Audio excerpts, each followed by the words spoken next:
Hello, I'm Perdita Stevens, and it's a great pleasure and honour to give this keynote talk at LambdaDays. It was also, I have to confess, something of a surprise to be asked, because I don't really think about myself as being a functional programmer, although I have written a fair few functional programs in my time. What I have done recently is to write this book, How to Write Good Programs, A Guide for Students. Now, this is a book which is aimed principally at first-year university students and students doing their first programming course in some higher education setting. And there's a little extract from the blurb on the left-hand side. The idea of the book is to try to teach explicitly the skills that we sometimes just assume that students will pick up as they go along, learning whatever programming language we decide to teach them. Skills like how to debug their program, how to test it, how to write clear code, and generally speaking how to get unstuck when they get stuck. And so I decided to include in this book examples in Python, Java and in Haskell. And incidentally, before I move on, of course it would be lovely if you would all buy this book and recommend it to your students, and there's a discount code down there which gets you 20% off at the CUP site, although it's still worth checking other online retailers in case you can get an even better deal. So in writing it, I had two main classes of aim. The one that's not on this slide is about which students it's aimed at. So one of the things that I feel passionately about is that it's really important to make sure that those students, and there are many of them, who at some point in their first programming course feel a bit lost and wonder whether they can get through it successfully, don't learn to identify themselves as people who can only ever aspire to being mediocre programmers. Because I feel that those students, I've seen many times over decades, those students go on to be absolutely excellent programmers later on.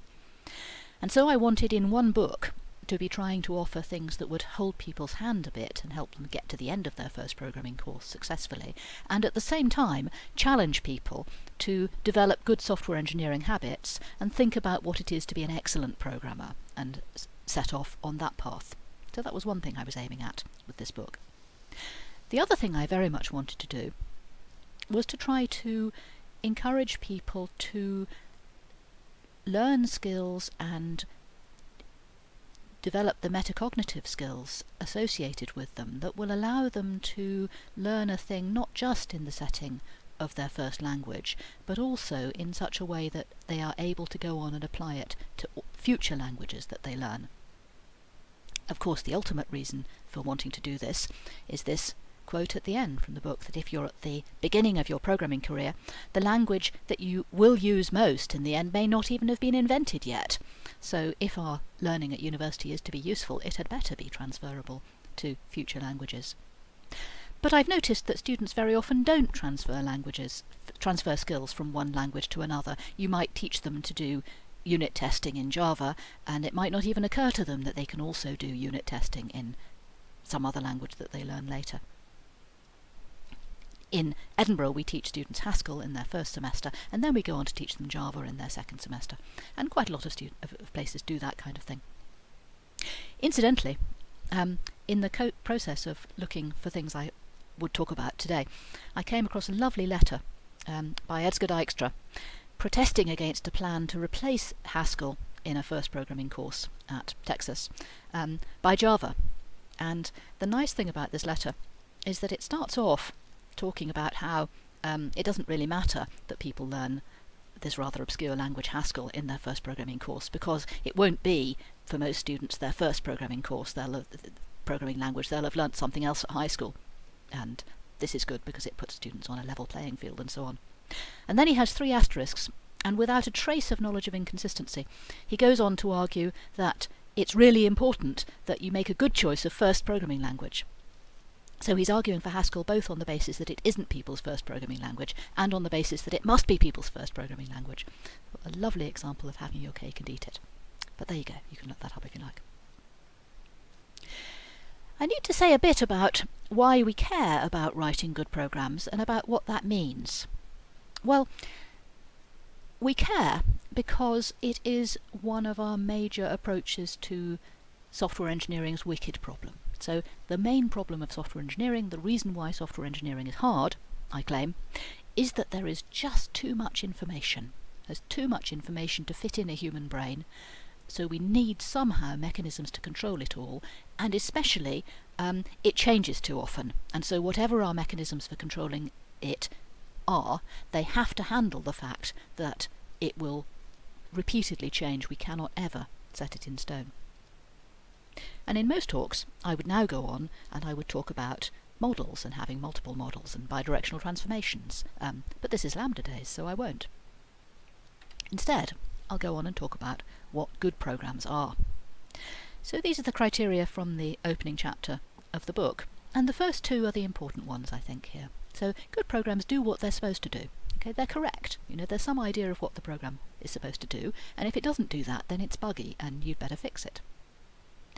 But in order to handle the fact that the information about, for example, what a program must do and about the environment in which it must do it will change, it's really important that programs should be clearly written, because otherwise we haven't got a hope of being able to change it in future and be able to keep it correct. You often, especially I have to say in the context of functional programming languages, hear people talk as though an important criterion is that good programs are concise. Okay, people will compare solutions and sometimes even solution languages on the basis of how few lines you can produce a solution in. And in the context of student programming courses, one can't avoid the idea that good programs get high marks, but that need not detain us here. And of course, there are many other criteria that sometimes matter, and again, we don't really need to worry about those too much right now. So in thinking about what I was going to talk about today, of course I have a bit of a problem, because I'm not going to sit here and talk to you as though you are students on first-year programming courses about what it takes to write good programming languages, because you're not, by and large, students on first-year programming courses, and you probably know a lot more than I do in many cases about how to write good programs in functional languages. So what I'm going to do is I'm going to put up the contents page of the book and say this is the kind of thing that I think we should be teaching our students, and students find it helpful to know about. I will point out a few things, and then I'll go and talk a little bit more about whether a language matters, and if so, how. So students need to be able to understand a bit about their language, of course. They need to know how to use the best tools and how to select tools. A thing that often gets forgotten is that beginning students can often have unpleasant disaster scenarios involving losing their programs.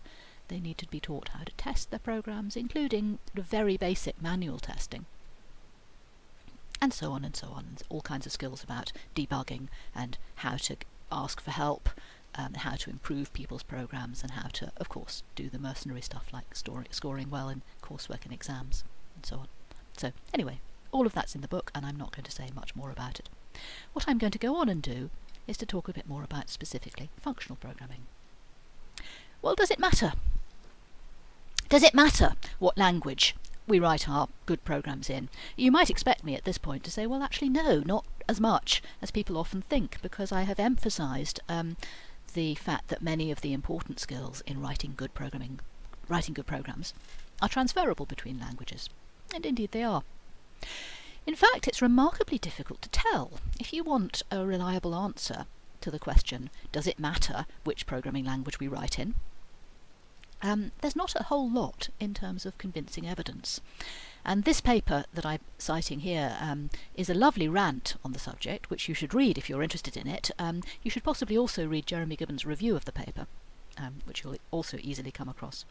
But I like this paragraph from it. So given the substantial economic investment in software and its importance to all aspects of society, one would expect the industry to use rigorous empirical methodologies to ascertain whether the benefits of eliminating or modifying programming languages or introducing new ones outweigh the disadvantages. Well, maybe. I think, however, if you would expect that, you probably would also expect modern medicine to be evidence-based too, and unfortunately, if you think that, I kind of have a bridge to sell you, because actually, although there are little islands of lovely randomised controlled trials and meta-reviews and what have you in medicine. Actually, most medicine is done on the basis of this is how it's always been done, and consult your own physician, because your own physician will have their own opinion based on their own experience, and is not actually so very different from our world, unfortunately. But in fact, programming language selection, evidence-based programming language design, evidence-based programming language selection, is even harder than that.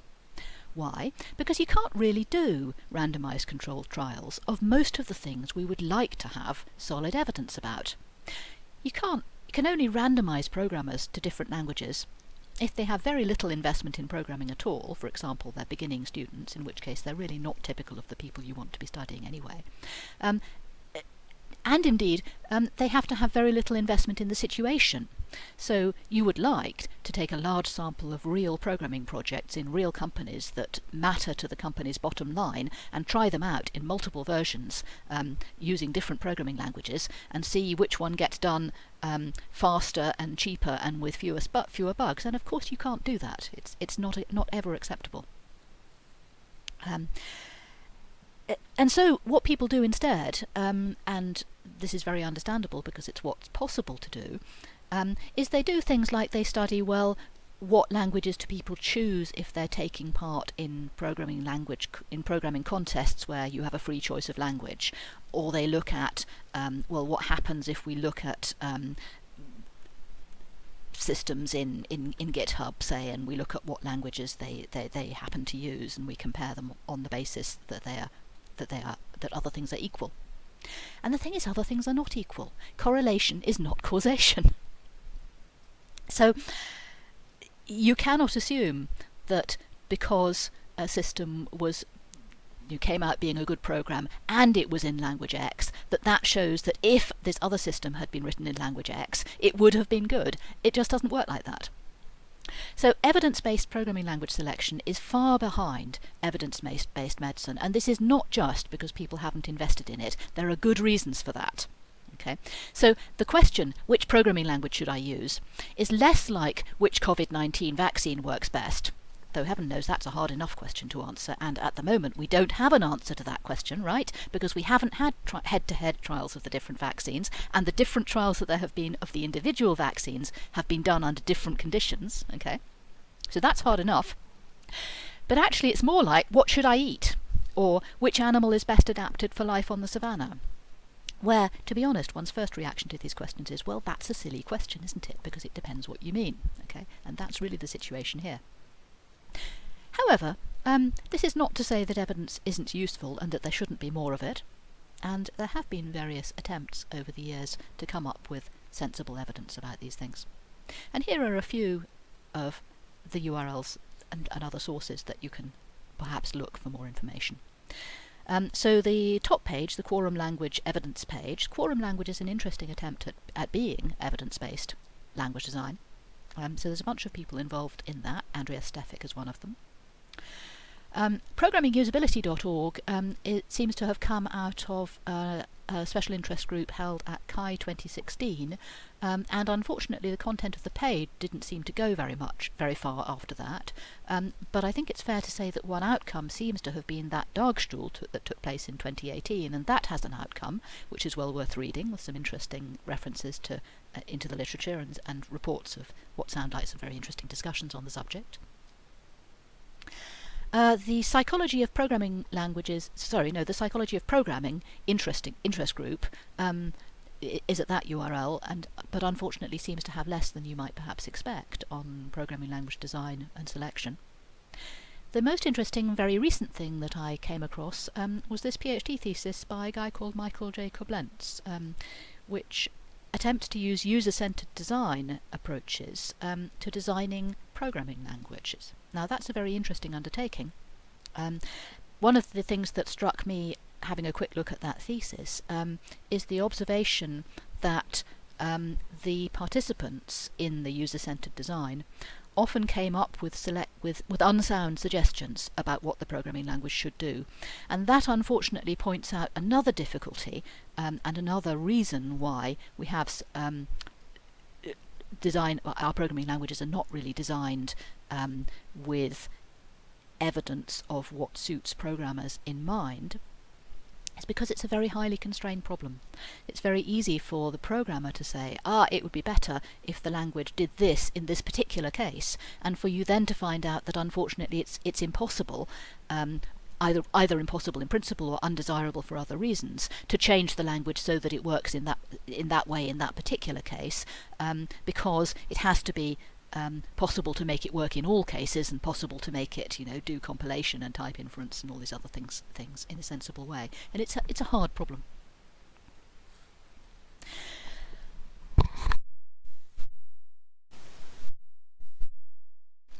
And so inevitably we fall back on anecdotes, and this gives me an excuse to tell some anecdotes about my own experience programming. So I'm kind of old, and so my first experience with programming was with a programmable calculator. But my first serious programming experience was in BASIC. I landed in an organisation which had better be nameless, where I was actually employed as a data entry clerk. But it turned out that I was sitting next to the computer manager.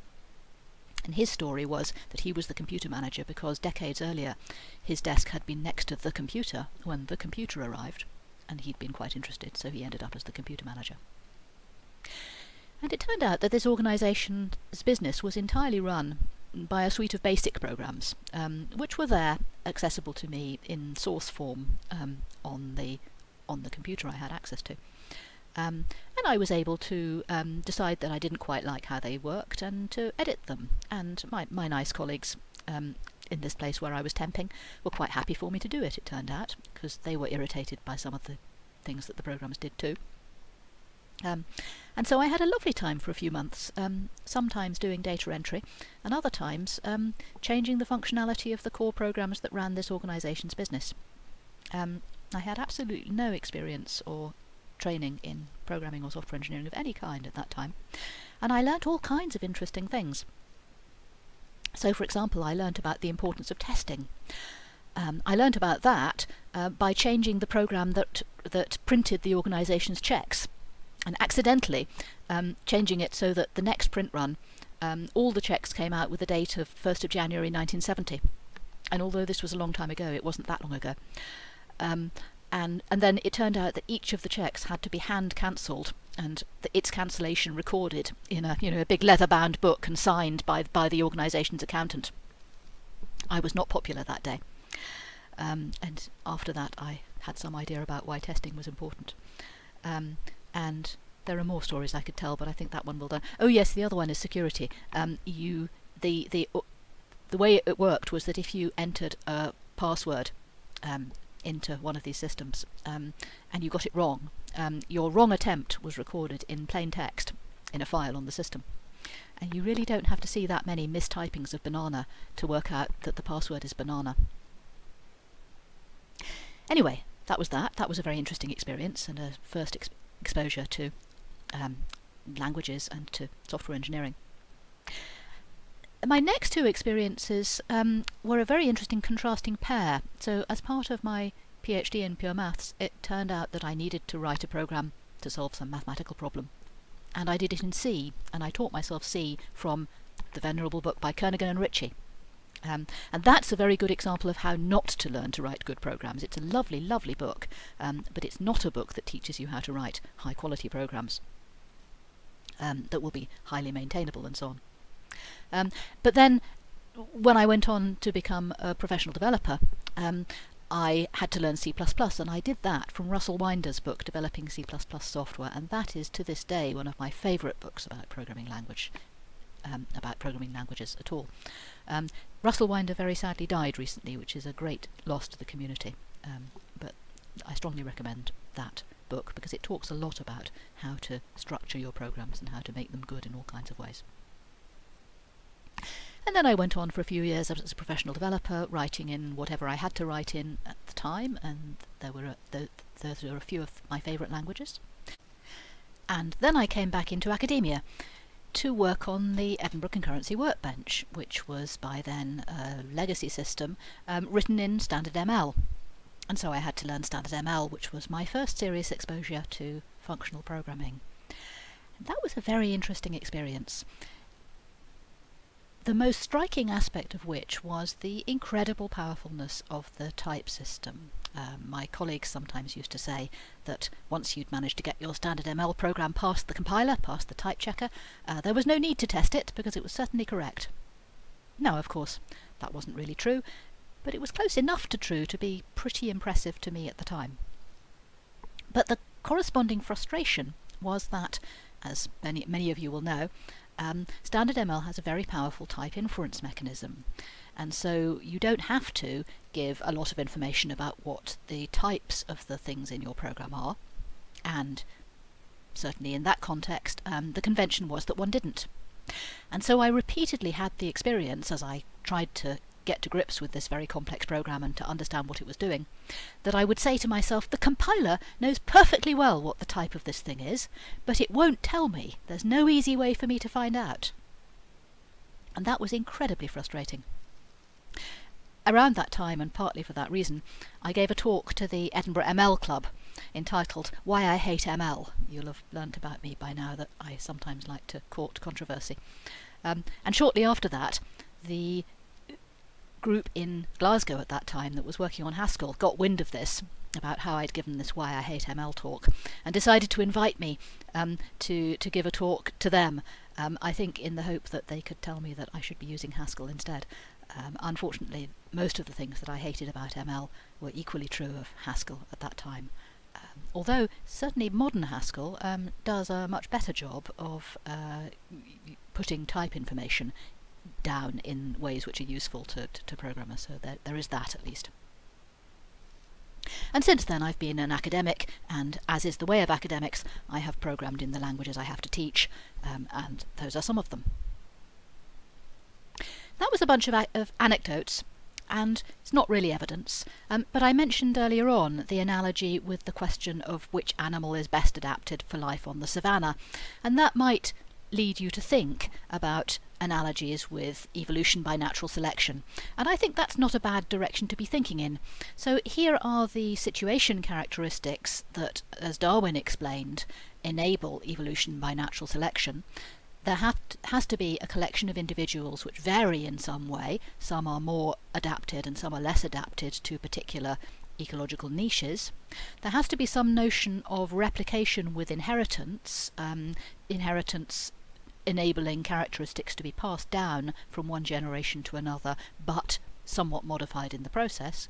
And there has to be some kind of struggle for existence. If all individuals survive in every generation, then there is no evolution by natural selection, because there is no selection. And I think it's reasonable to say that if you take as your individuals programming languages, we actually have these characteristics as well. Some languages are better adapted than others for particular environmental niches. Languages descend from one another, if only by the designers of the languages having experience in previous languages, and so characteristics are passed down through the generations, sometimes with variations. And there is a shortage of, not of food in this case, but of attention from programmers who would be putting effort into learning the languages. And so I think we see an ecosystem of languages which is reasonably comparable to ecosystems of individuals of different species. We have specialist languages and generalist languages. Although we have to be careful to avoid the teleological fallacy, we do have some kind of notion of increasing complexity. We observe, I think it's reasonable to say, that things that turn out to be good solutions, good ways of handling particular characteristics of the environment, tend to spread among organisms and be adopted as standard ways of doing things. So here are a few examples of things I want to claim that we now understand, ways in which the ecosystem of programming languages have changed over the decades since programming was invented. If there's one thing that I think you should take away as part of what it means to write good programs, and help other people to understand as well when you have influence over them, it's that names matter a lot.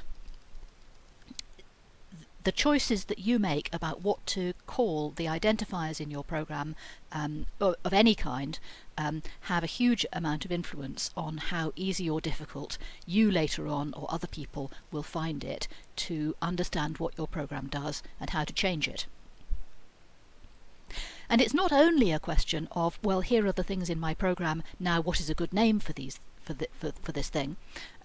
It's more interesting than that, because on the occasions when you find that you cannot think of a good, short, truly descriptive name for a thing in your program, that's quite often an indication, a clue, that the thing is not itself terribly well chosen. So, for example, if you're trying to say, oh dear, this function in my program can only be given a name which is rather long and complicated, often that's a clue that your function is trying to do several things at once, and that your program might well be improved by refactoring it so that you split your function into several parts, each of which can be given a good, short, descriptive name. And so it's possible to use the gradual improvement of names in your program as a driver for refactoring, for restructuring your program. That's a really useful thing to do. We know that structure matters. We know that encapsulation is good and spaghetti is bad. Why?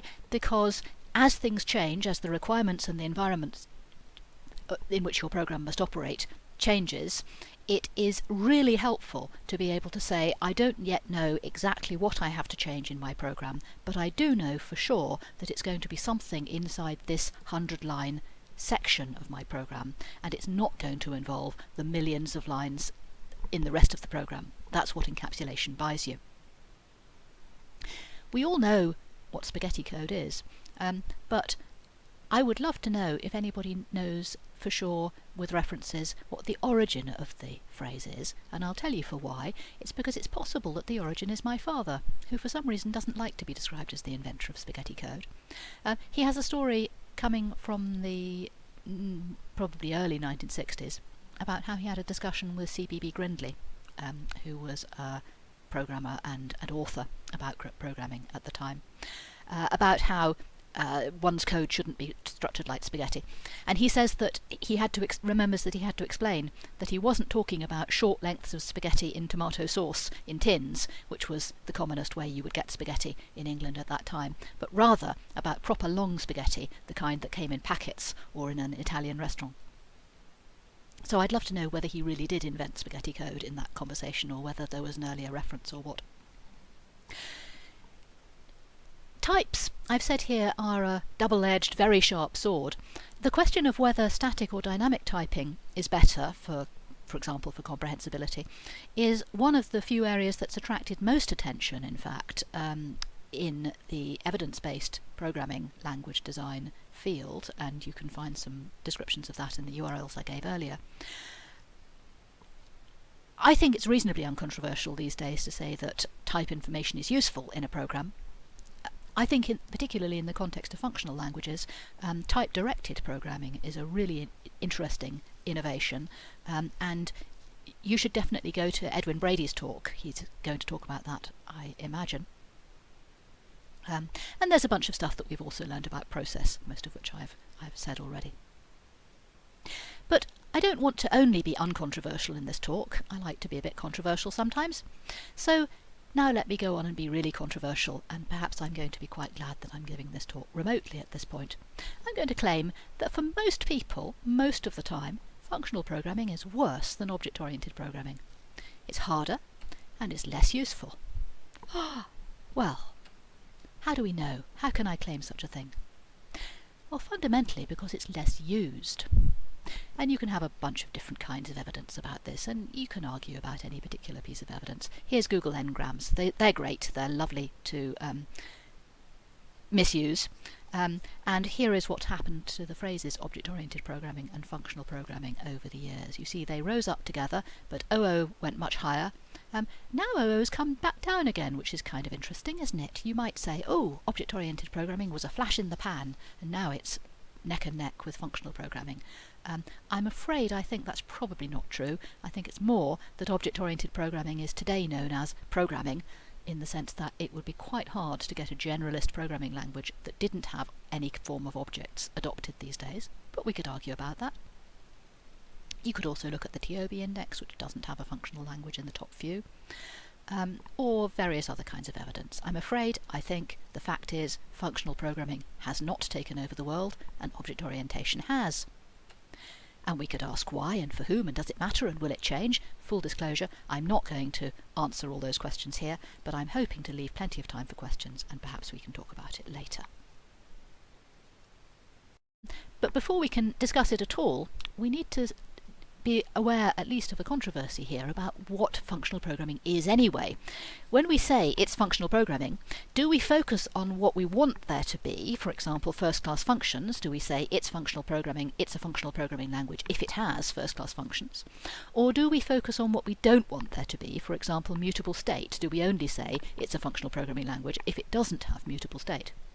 If you want one, then you can in fact argue that functional programming is a success because, for example, there are now functional programming features in Java. People have demanded them, and there they are. And the same is true in many of the other popular languages. Some of the features that used to exist only in functional programming languages now exist in languages that are multi-paradigm, where you can also write imperative programs or object-oriented programs. So how bad is it if we have to settle for languages in which people can write functionally, but they can also write in other paradigms?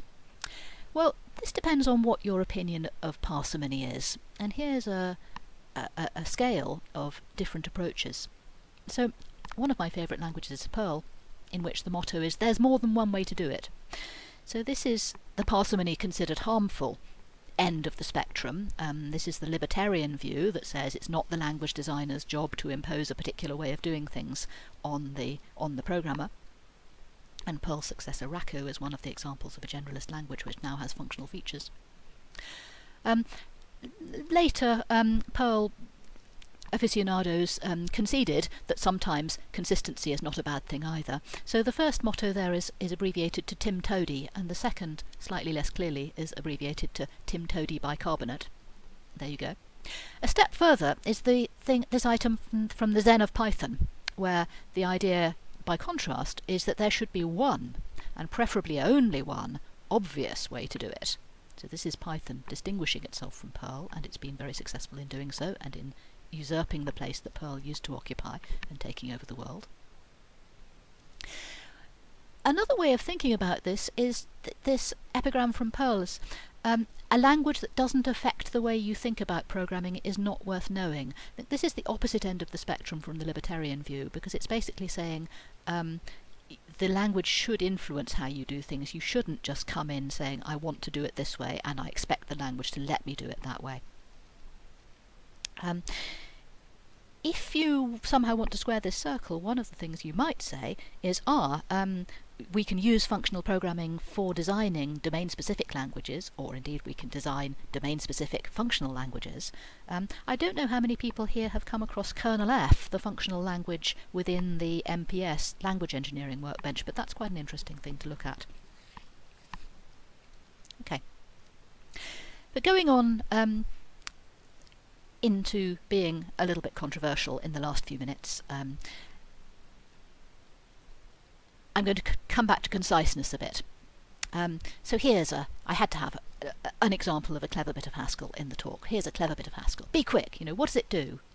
Now, if you're a clever Haskell person, you can probably work out what this does, and you may even get a bit of a dopamine hit from doing so. Functional programmers are a very clever bunch, right? Now, nothing wrong with being clever, but there is something about the community, right, where it's very invested in being clever, and cleverness being a characteristic of being a functional programmer, and I think that has quite a lot of implications, both for the community and for the success of functional programming.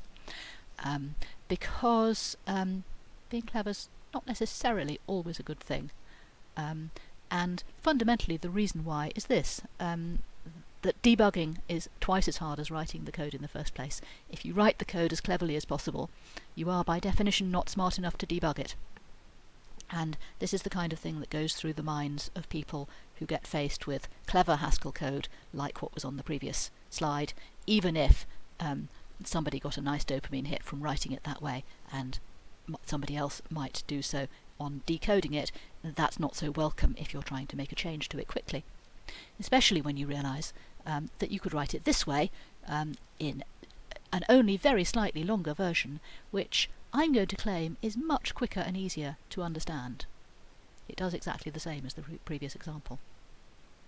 I've replaced fizz by dog and buzz by cat in the example because everybody knows what a fizz-buzz program is, and so if I had left it as fizz and buzz, that would have been too big a clue on the first example.